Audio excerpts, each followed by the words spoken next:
All right, today we're going to talk about volume of prisms. And volume is the amount of space that's contained in a figure. So think about how much something holds, like a gallon of milk. How many cubic units of something is that going to hold? Or a can of, vegetables or tomato soup or something like that. How much does it hold? And the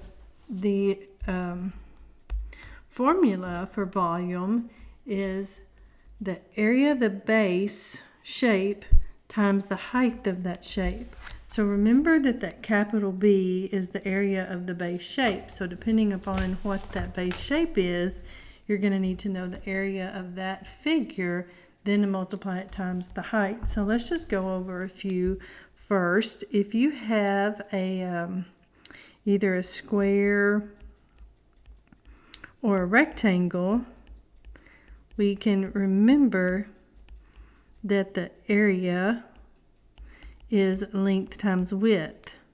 So the volume of a square or rectangle would be length times width times the height.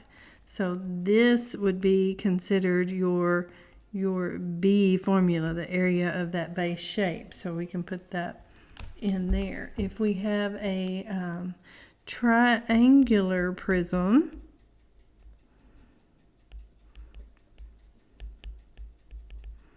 remember the area of a triangle is 1/2 base times height, or we would say base times height divided by 2, same thing. And so then the volume of that would be base times height divided by 2, then times the height of the shape. So remember, this is the height of the triangle. Then this would be the height of the entire shape. Okay, so let's see, what else might we have? I think those are the most of the ones that you're going to deal with. So let's just leave it at that right now, and let's just go do a few examples.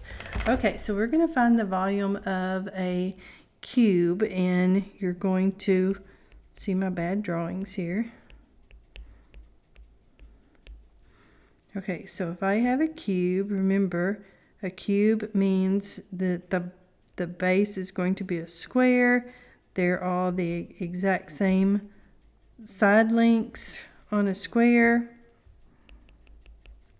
So if we say this is 3, and this is 3. So a cube, everything's going to be the same.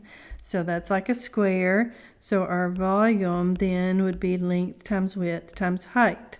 So our length is 3, our width is 3, and our height is 3. So 3 times 3 is 9, times 3 would be 27. And we always put that in cubic units. So we could say cubic units, or we might say 27 units cubed, like that. Okay, let's do another one, maybe a rectangular prism.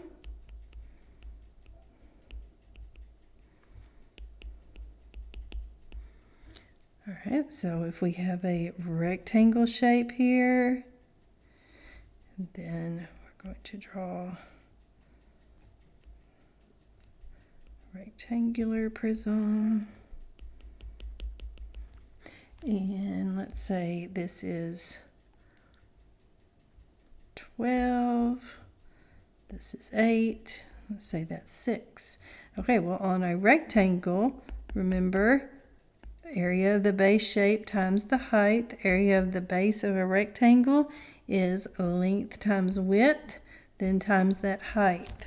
So we're just going to, the length of this shape is 8, the width is 6, and the height is 12. So if we multiply all that together, I think we're going to get 576. And I think, let's say these are centimeters. So that would be centimeters cubed for your answer. All right, now let's try a triangular prism. Let's work.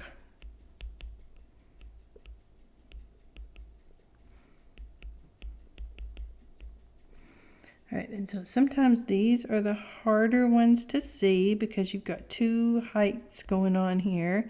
So remember, this is the triangle. And so the height of your triangle is always that perpendicular line inside that triangle.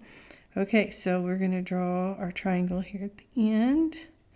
Those are not the same. Here we go. And so now the height of the prism, you know, it would be this length. That's going to be the height of the entire shape. So those triangular prisms sometimes give people a little bit of trouble. So let's say the base here is 8 of my triangle. Let's say the height of the triangle is 3, but the height of the shape is 10. And let's say all these are meters. Okay, so remember, volume is the area of that base times the height. Well, our base shape is this triangle here, just the triangle. And remember, that is base times height divided by 2. That's the area of that triangle, this triangle here on the end. Then we're going to multiply it times the height of the entire shape. Okay, so the base of the triangle is 8. The height of my triangle is 3 divided by 2 times the height of the shape, which is 10. So 8 times 3 is 24. Divide that by 2. You're going to get 12 then times the 10. So 120 meters cubed. So hopefully you sort of see the difference between the area of that base shape on that triangular prism versus the height of the entire shape. Okay, so those are good examples. Hopefully you won't have any trouble with that.